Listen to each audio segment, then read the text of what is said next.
Bonjour, bonjour à tous, bienvenue pour notre webinaire flash sur l'épargne salariale. On va juste attendre un tout petit instant que les derniers participants se connectent. Euh, on vous remercie en tout cas d'être présent pour cet événement. C'est la deuxième fois qu'on fait un webinaire sur un format flash, donc un format court. On va essayer de tenir dans en 30 minutes. On fait ça le vendredi matin volontairement en se disant que c'est peut-être plus pratique pour tout le monde. Et on va essayer d'apporter un peu de contenu et quelques bonnes idées sur l'épargne salariale, qui est quand même un gros sujet d'actualité et surtout un très bon levier d'optimisation de la rémunération. Euh, et aussi un dispositif, des dispositifs, puisque c'est un environnement à part entière avec beaucoup de choses à l'intérieur, très optimisé et très riche et de plus en plus présent dans les entreprises, les TPE et les PME, notamment depuis la loi partage de la valeur. Voilà, je serai accompagné pendant ce webinaire de Vanessa Bastianini, qui est notre experte épargne salariale, à qui je passerai la parole tout à l'heure et qui pourra se présenter un petit peu plus en détail. Voilà. Voilà, si j'ai encore juste un instant.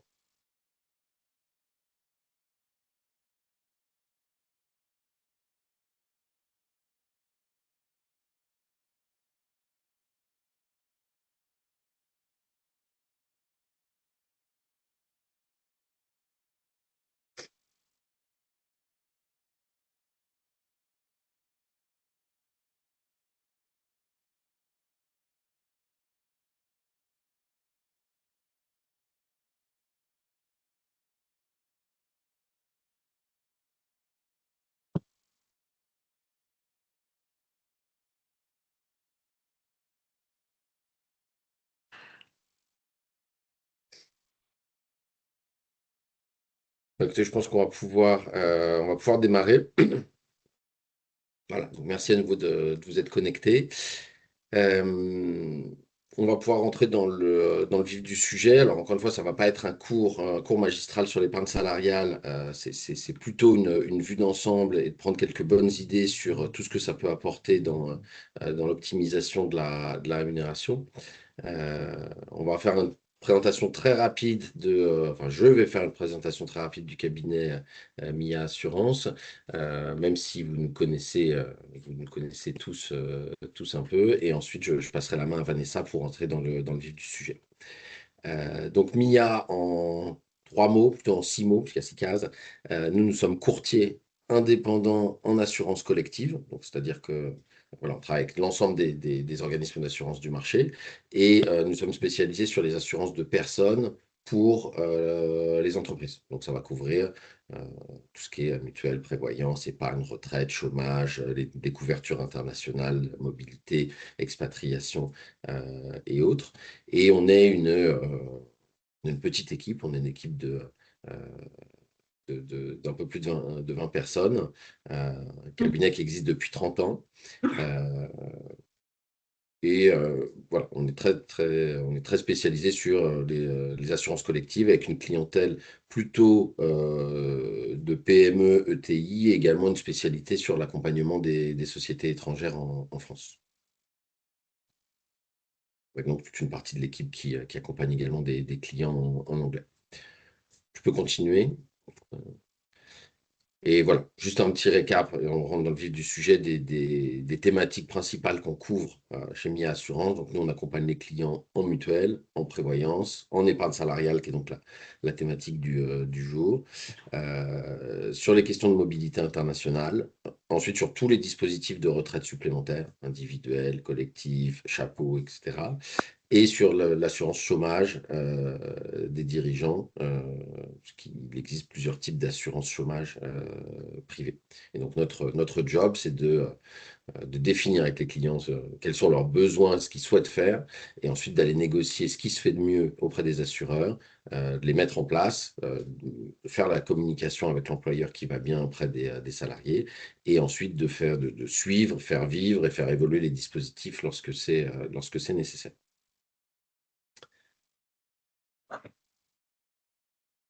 Et donc, je suis très heureux de passer la main à Vanessa. Bonjour à tous et à toutes. Merci Mathias. Donc, je vais me présenter assez rapidement. Je suis Vanessa Bastianini. Je suis nouvelle au sein du cabinet MIA Assurance et mes fonctions vont être l'animation en épargne salariale.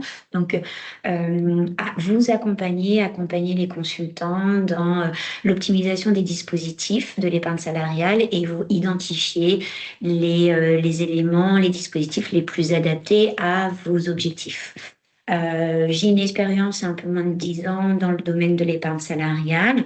J'ai travaillé dans plusieurs logos, notamment Groupama Épargne Salariale, et j'ai contribué aussi au développement de l'offre d'épargne salariale et de retraite au sein de CNP Assurance. Là, aujourd'hui, comme nous le disait Mathias, c'est un mode flash au niveau du webinaire. Donc, en fait, on va vous apporter des éléments contextuels, donc contextuels au niveau réglementaire, au niveau de l'environnement sociétal, faire un environnement sur les dispositifs d'épargne salariale, vous les décrire poste par poste assez rapidement, mais également vous apporter des éléments complémentaires sur l'expertise et l'accompagnement qu'on peut mettre à votre disposition pour faciliter la mise en place, pour faciliter la sélection des dispositifs. Donc, on va commencer. Donc, n'hésitez pas à poser des questions dans la conversation. Mathias se fera le plaisir de répondre à toutes vos questions. Alors, dans un premier temps, on va commencer par le contexte, donc le contexte général. Au niveau de la France, on le sait, puisqu'il y a eu quand même pas mal de réformes dernièrement, que nous avons un problème démographique qui fait que nos pensions de retraite des régimes obligatoires sont fragilisées. C'est notamment par rapport à l'évolution. Il y a à peu près 70 ans de ça, il y avait 4 actifs qui permettaient en fait de financer la retraite d'un retraité.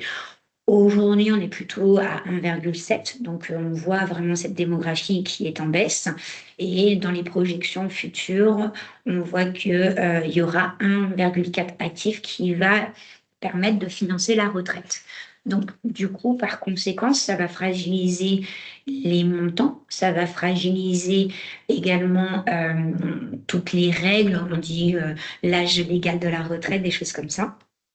Et donc, du coup, ces éléments-là vont rentrer pour mettre en avant toutes les nouvelles réglementations, puisqu'il y a un cadre légal qui est en constante évolution depuis au moins une dizaine d'années.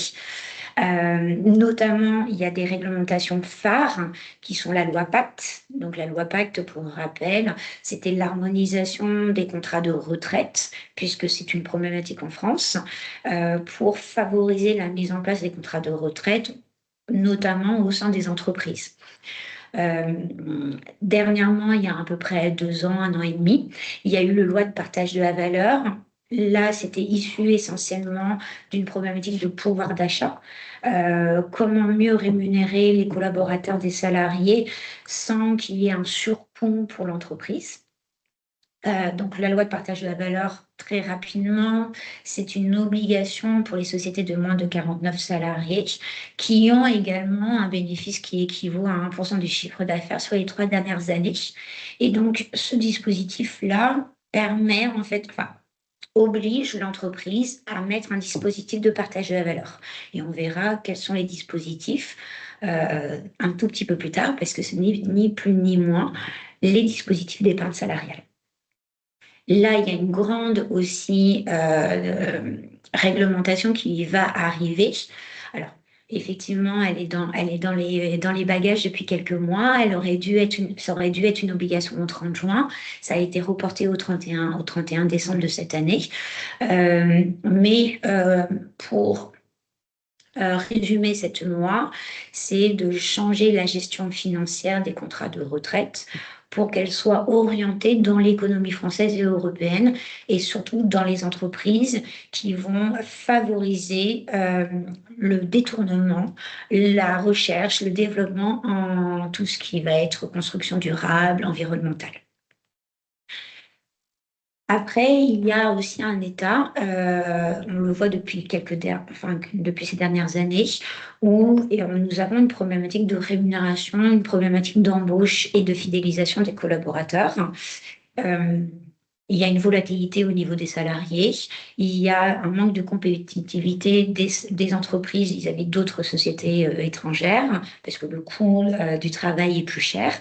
Et donc, du coup, ces dispositifs d'épargne salariale qu'on va avoir tout de suite après vont permettre en fait de répondre à des problématiques de fidélisation, de recrutement, mais également de mieux redistribuer les systèmes de rémunération tout en favorisant l'entreprise puisqu'il y a des exonérations fiscales et sociales.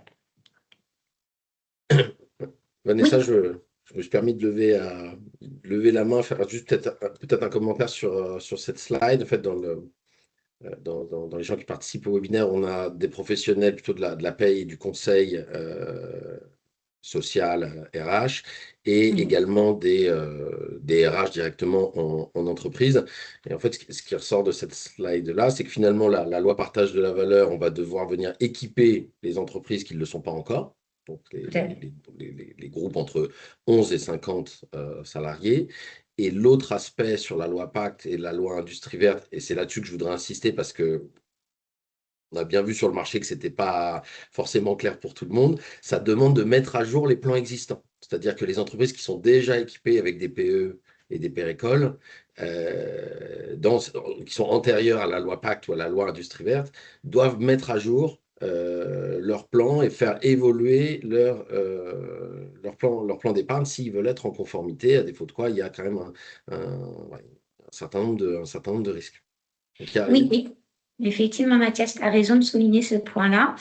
Il y a effectivement deux typologies de réglementation. Donc, la loi de partage de la valeur, aujourd'hui, c'est une obligation pour les sociétés de moins de 50 salariés à mettre en place un dispositif pour redistribuer une partie de la richesse de l'entreprise.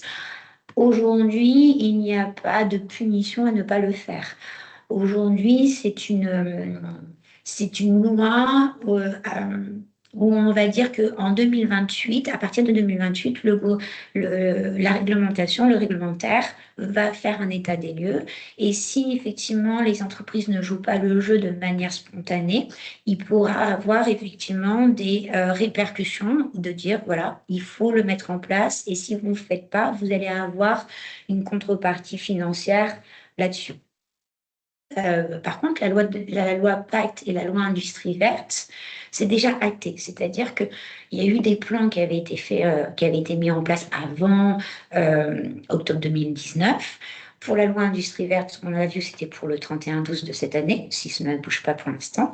Par contre, effectivement, si on n'a pas une mise en conformité de ces contrats-là, il y a déjà une perte, sur la loi PAC notamment, sur le pérécole, il y a déjà une perte de certains avantages.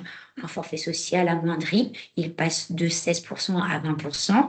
Et il y a également tout ce qui va être les taux historiques de CSG et CRDS qui sont perdus.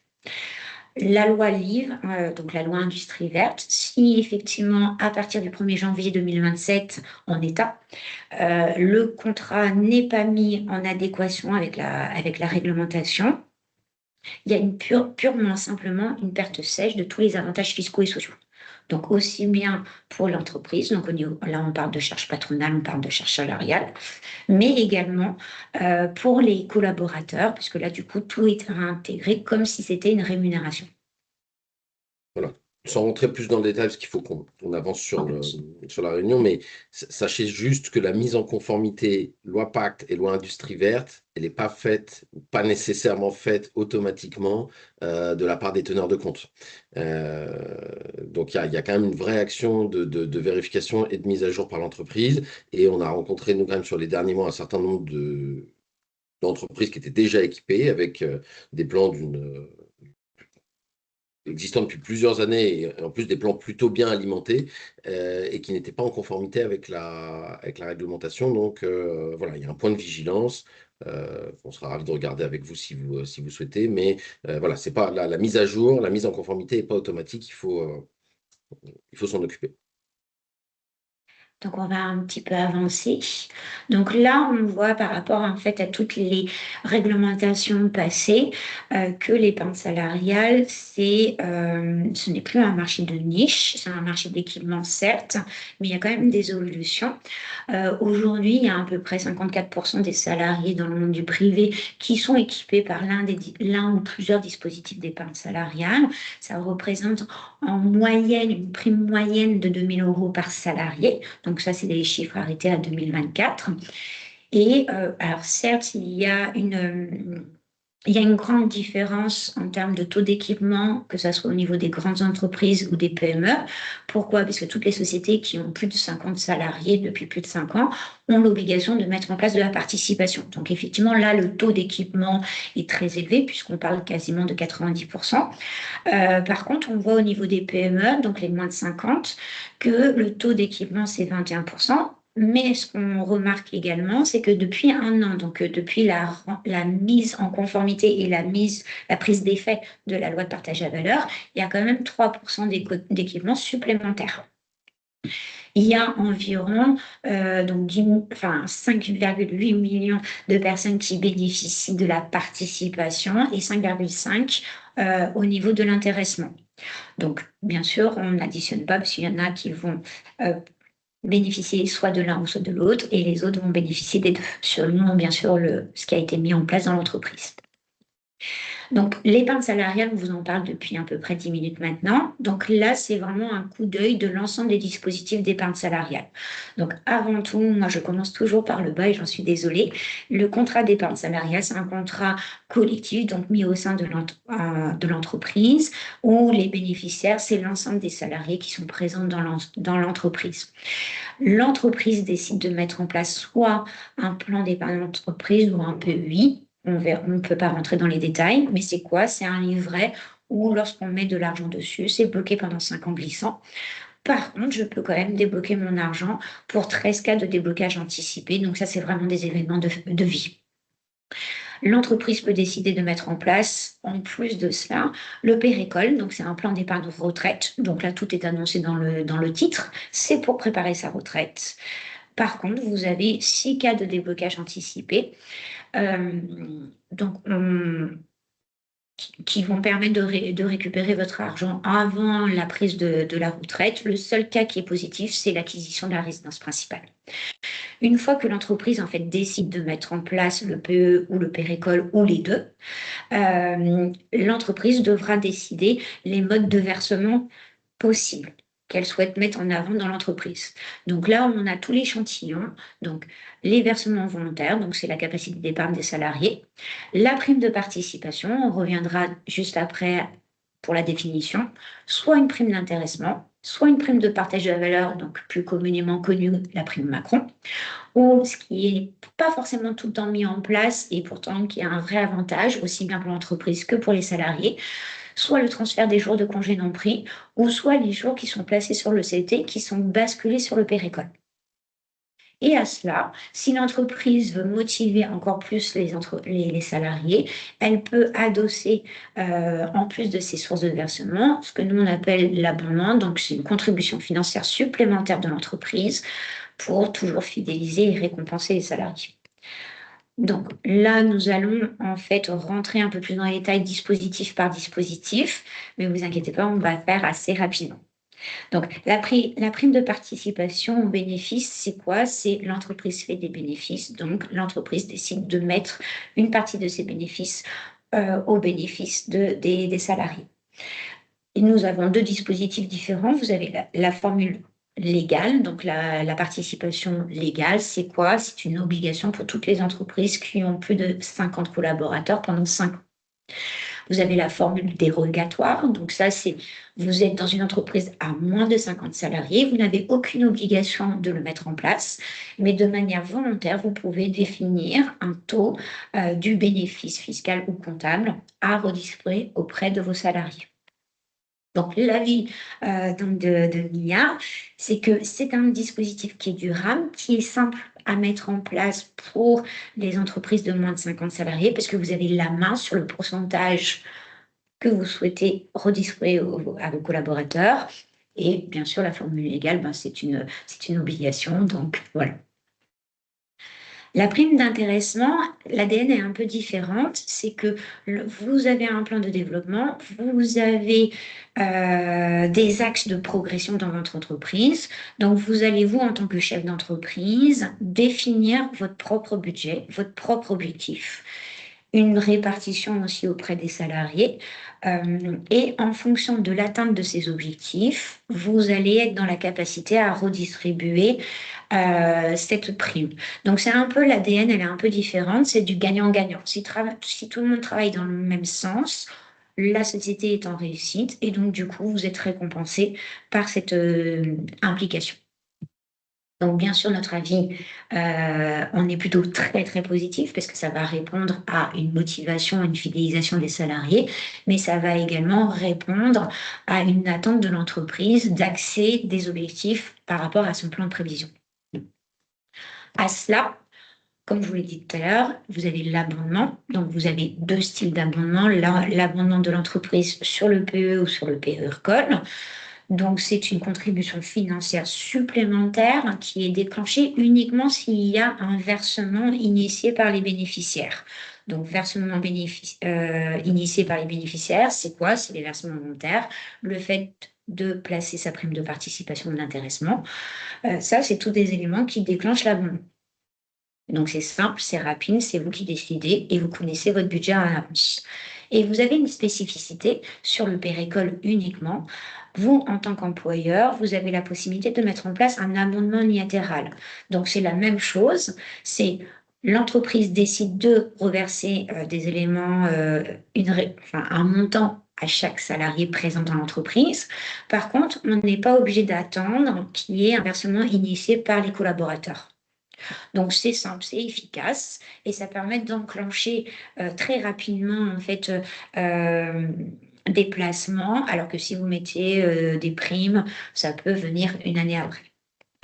Alors, la prime de partage à la valeur, qui est la prime Macron anciennement, donc c'est une prime que l'entreprise peut décider de verser à l'ensemble des collaborateurs. Vous avez des clés de répartition, vous en avez 5-6, donc qui sont un peu différentes. C'est quelque chose qui est facultatif, donc ce n'est pas un acquis social. Par contre, effectivement, c'est simple et souple à mettre en place. Par contre, avec l'évolution de la loi de partage de la valeur, la prime de partage de la valeur a perdu un petit peu son attrait au niveau social et fiscal. Pour résumer, les dispositifs d'épargne salariale, si on fait un comparatif entre une prime, un salaire et les primes liées au dispositif, donc dans une entreprise de moins de 50 salariés, donc ça il faut bien l'avoir en tête, si vous versez 1 000 € de prime, l'entreprise a à peu près 45%, 50% de charges patronales. Donc vous versez 1 000, pour le coût de l'entreprise, ça représente 1 450 €. Par contre, en tant que bénéficiaire, en tant que salarié, nous allons payer toutes les charges salariales qui sont dues et nous allons payer également des impôts, l'impôt sur le revenu. Donc, au final, vous allez avoir un budget, vous, entreprise, de 1 450, mais finalement, le salarié va avoir dans sa poche, après avoir tout payé, 548 €. Si on le transbahute, si on le transfère sur des primes de participation, d'intéressement ou de PPV, qui sont perçues directement sur la fiche de paye, sur le compte bancaire du salarié, la première chose qu'on voit, c'est que l'entreprise, elle, fait une économie au niveau des charges patronales. Donc, quand vous versez 6 000, ça vous coûte 1 000. Le salarié, lui, il va faire une petite économie aussi. Pourquoi? Parce que toutes les charges salariales ne sont pas dues. Il y a juste la CSG-CRDS. Celle-ci, elle est là de partout. Et vous allez payer des impôts. Donc, vous, en tant qu'entreprise, vous versez 1 000 euros et le salarié va toucher à peu près 660 euros. Donc, on voit qu'il y a un petit gap en termes d'efficacité. Si on optimise vraiment la totalité du dispositif, c'est que une prime de 1 000 euros, intéressement, participation, PPV, et qui est placée sur le dispositif, soit le PE ou soit le PRécole, en fonction des attentes de chaque collaborateur. On voit que vous conservez votre avantage au niveau des charges patronales. Et les salariés, là, ils ont vraiment optimisé la totalité du dispositif. Pourquoi? Parce qu'il ne reste plus qu'à payer que la CSG-CRDS. Et le reste, c'est placé et donc c'est défiscalisé à l'entrée et à la sortie, ce qui est très important. On aurait pu vous montrer exactement le même slide pour les entreprises de plus de 50 salariés. Ce qui va changer, en fait, c'est des forfaits sociaux qui vont s'appliquer. Mais le principe, d'un point de vue salarié, ça reste exactement la même chose.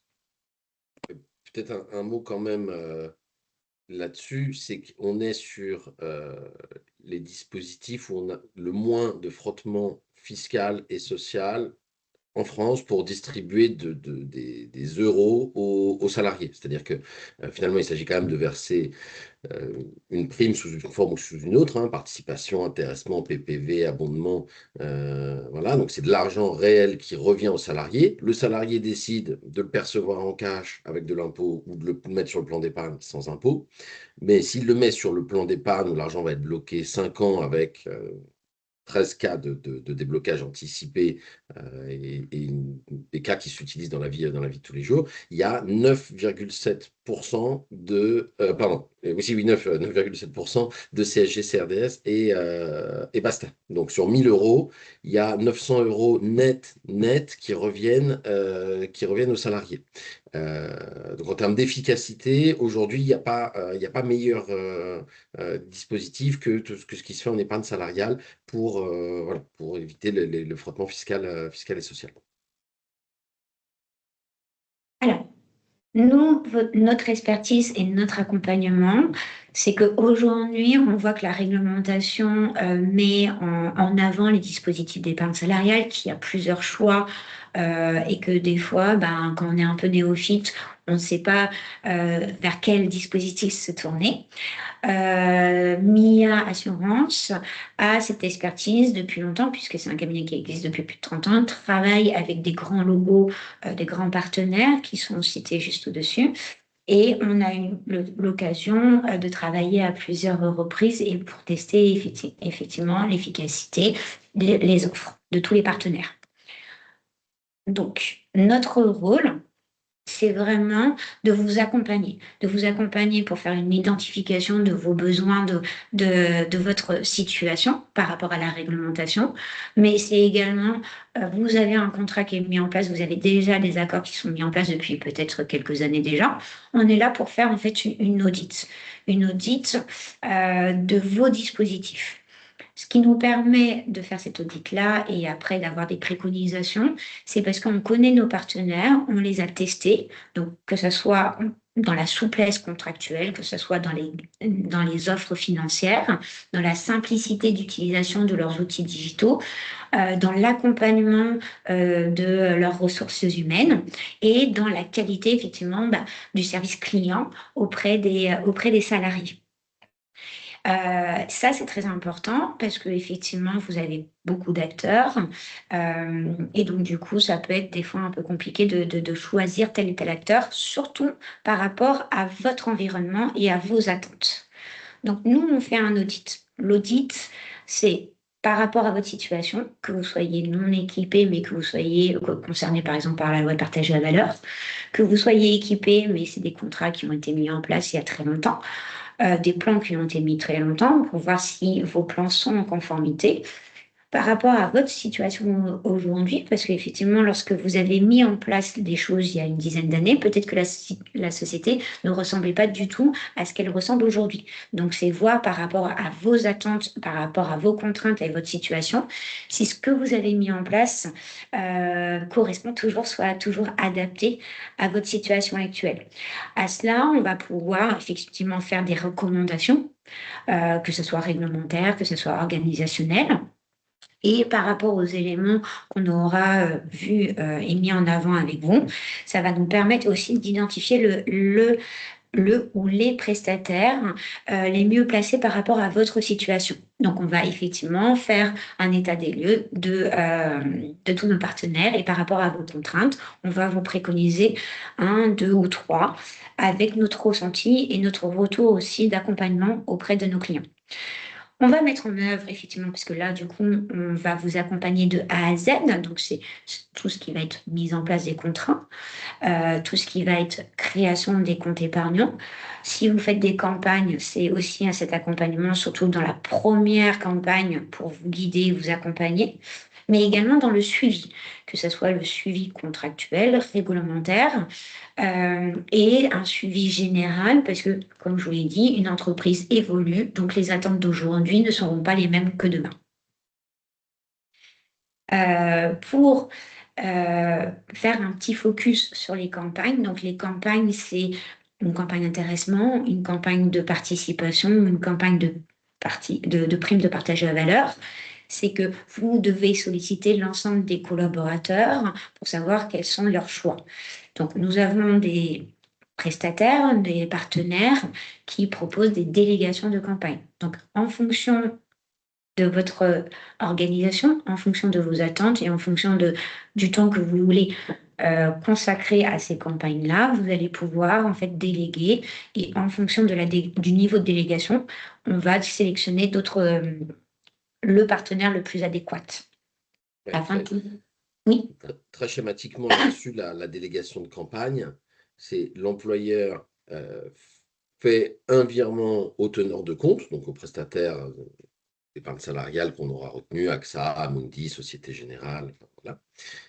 Fournit le fichier des salariés avec la prime ou la règle qui va en face. Et ensuite, c'est le teneur de compte qui va informer et interroger chaque salarié pour dire, voilà, vous avez le droit à telle prime. Est-ce que vous voulez la percevoir immédiatement en cash avec de l'impôt sur le revenu ou la mettre sur le plan d'épargne sans impôt sur le revenu et éventuellement avec de l'abondement? Le salarié va répondre au teneur de compte. Donc tout ça, ça se fait par format digital, hein, c'est-à-dire qu'il va donner sa réponse en ligne, soit sur l'application mobile, soit sur le portail. Et ensuite, c'est le teneur de compte qui va faire les virements. Donc soit il va virer sur le compte individuel bancaire du salarié pour ceux qui veulent percevoir la prime en cash, soit il va aller alimenter le PE ou le Pérécole si c'était le choix du salarié. Donc on réduit quand même au maximum le temps de traitement RH autour de ça. Et à l'issue de la campagne, le teneur de compte fournit toutes les synthèses qui vont bien à l'employeur de qui a fait quel choix, qui a perçu tel montant, de telle façon à ce qu'on puisse avoir le traitement en paye qui va bien pour passer la CSG, CRDS ou le forfait social et autres, et que l'employeur sache également ce qui s'est passé pour chaque salarié. Mais voilà, ça c'est un service qui s'est démocratisé, alors qui est plus ou moins bien fait également selon les prestataires du marché. Donc ça, c'est notre job que de vous orienter. Mais on a possibilité voilà, de réduire quand même au maximum la charge de travail administrative autour d'une campagne d'intéressement ou de participation. Alors, il faut savoir en fait que les accords donc PE-PERCOL, il y a des coûts. Il y a, on va dire, en moyenne deux styles de coûts. À la charge de l'entreprise, vous avez des frais de tenue de compte. Donc, c'est vraiment la gestion des comptes épargnants et du contrat qui peut aller maximum 15 euros par salarié ou par bénéficiaire. Donc ça, c'est vraiment à la charge de l'entreprise. Et une fois que le salarié part de l'effectif, bien sûr, ça ne rentre pas aux frais de l'entreprise, mais bien au niveau de l'ancien salarié s'il ne récupère pas son argent. Excusez-moi. Il peut avoir des frais annuels, donc incompressibles, en plus des 15 euros, qui sont maximum autour de 300 euros. Donc ça, c'est vraiment les deux frais, le général et le plus important. Et après, vous avez d'un point de vue salarié, mais qui peut être pris en charge par l'entreprise si l'entreprise le souhaite, c'est les frais liés au versement. C'est-à-dire lorsque l'argent est placé sur l'épargne salariale, on va appliquer des frais et donc ça peut aller maximum à hauteur de 5%. Bien sûr, ce qu'on n'a pas indiqué, mais juste par souci de précision, si vous faites de la délégation de la campagne auprès d'un prestataire, en fonction des niveaux de délégation, il peut avoir un coût de campagne supplémentaire, mais ça, c'est à voir aussi avec différents prestataires, puisque la politique tarifaire n'est pas la même. Donc là, les prochaines étapes, on a voulu aujourd'hui, dans ce webinaire, vous donner un vernis sur l'ensemble des dispositifs, sur l'ensemble du contexte, que ce soit réglementaire ou environnemental. N'hésitez pas que vous soyez déjà équipé depuis quelques années ou que vous êtes concerné par les nouvelles réglementations. N'hésitez pas en fait à nous indiquer, à prendre contact auprès de nous. On se fera le plaisir de vous accompagner en rendez-vous pour faire un petit audit, voir votre contexte et voir vos attentes et voir votre équipement. Et après, on pourra éventuellement collaborer. Mais ça, je laisse la conclusion à Mathias. Merci beaucoup, Vanessa. Bah, en synthèse, peut-être, on peut dire qu'effectivement, l'épargne salariale, on n'est pas sur un produit qu'on achète. Donc entre guillemets, ça n'a pas de prix. C'est un environnement qui est très riche. On a vu qu'il y avait beaucoup de sources de dispositifs d'alimentation possibles, et ensuite deux réceptacles, le PE, le Pérécole. Chaque entreprise va avoir une stratégie ou une appréciation différente de chaque scénario. Également des obligations différentes. Il y a des obligations de participation aux bénéfices pour les plus de 50. Il y a une obligation de partage de la valeur pour les plus de 10. Et ensuite, l'idée, c'est de jouer et d'optimiser les composantes pour avoir voilà, une rémunération, enfin un élément de rémunération qui soit optimisé fiscalement, socialement, et même très optimisé, j'insiste, parce que c'est quand même le très gros levier de l'épargne salariale, hein, c'est suppression des charges patronales, salariales et de l'impôt sur le revenu. Alors, il reste au moins de la CSG, hein, 9,7%, mais c'est vraiment très peu à côté du traitement d'un salaire. Voilà. Et ensuite, on a des dispositifs qui vont correspondre un peu à toutes les mentalités. Donc, on va avoir des dispositifs potentiellement assez complexes, assez durables, comme l'intéressement, où on doit fixer, on va passer un accord d'intéressement, on va fixer des règles en disant on fixe des objectifs. En cas d'atteinte des objectifs, uniquement, on paye une prime, éventuellement d'ailleurs avec euh, plusieurs seuils. On peut avoir des dispositifs beaucoup plus simples. Alors, il y a la PPV qui est très connue, mais dont la fiscalité se dégrade d'année en année. C'est-à-dire qu'entre la prime Macron qui était net de tout, et maintenant il y a quand même quelques petites couches de fiscalité qui sont arrivées. Et maintenant, si on veut ne plus payer l'impôt sur le revenu, il va falloir mettre la PPV sur un plan d'épargne. Donc, c'est-à-dire que les entreprises qui avaient juste de la PPV, aujourd'hui, ça peut valoir le coup de se dire, bah, je double ma PPV d'un plan d'épargne salariale pour permettre à mes salariés de placer la PPV sur le PE ou sur le Pérécole et d'échapper à l'impôt sur le revenu. Mais après, dans les dispositifs très simples, on a aussi l'abondement. Donc, le salarié verse 100, moi je verse, employeur, je verse 100, 200 ou 300. Et également, pourquoi pas l'abondement unilatéral. Donc là, on n'a pas besoin qu'il y ait un versement du salarié. C'est l'employeur qui fait un versement directement sur le Pérécole. Voilà. Donc, qui est une prime à sens unique quelque part, investi sur le Pérécole, et donc qui va également générer de l'épargne long terme et qui va mettre aussi le pied à l'étrier du salarié sur le fait d'avoir voilà, de l'argent qui est placé pour sa retraite. Et si c'est quelque chose qui est répété année après année, on a un petit pécule qui se constitue et on prépare également la retraite.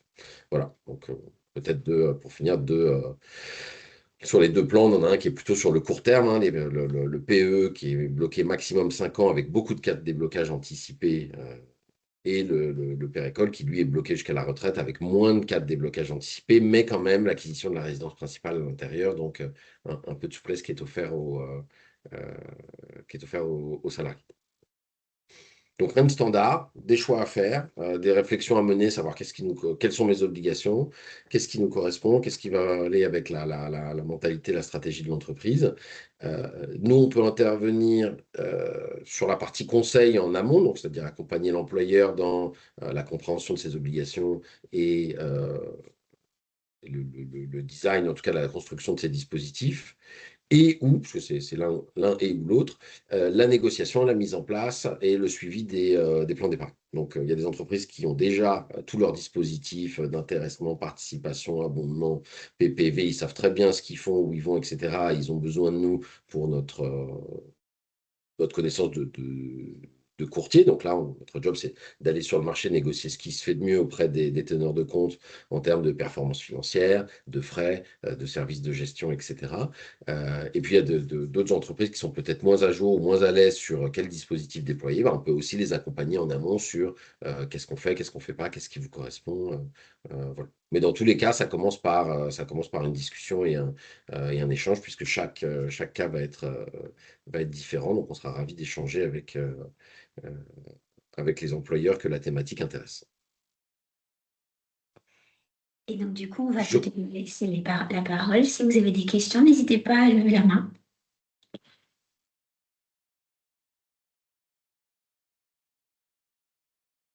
pas de questions pas de questions Non. pour l'instant. C'était probablement très très clair. Euh, Très bien. Merci pour le message, M. Pinto. Et après, encore une fois, on peut pas traiter dans le détail, dans la technique. C'était pas l'objet du webinaire du jour. Tous les dispositifs d'épargne salariale, mais si vous voulez rentrer dans le détail de tel ou tel dispositif, ou pourquoi pas de tous, on peut prendre le temps. Mais l'idée, c'est d'avoir une vue d'ensemble, les obligations, les leviers fiscaux, sociaux et la mécanique générale, parce que l'épargne salariale, c'est pas un produit, c'est un environnement à part entière. Et voilà, il y a des obligations, il y a surtout des leviers et des avantages à y aller. Et en plus, c'est très intéressant, c'est hyper motivant pour les salariés. Et c'est quand même une façon pour l'employeur de donner des euros défiscalisés euh, à ses salariés. Merci pour vos messages sur la conversation et au plaisir d'échanger avec vous tous. Je ne crois pas avoir vous passé de questions. Donc, dans tous les cas, vous avez nos coordonnées. On vous partagera le support de présentation du jour. Merci à tous et à toutes. Merci Vanessa. Merci à tous. Une très bonne journée.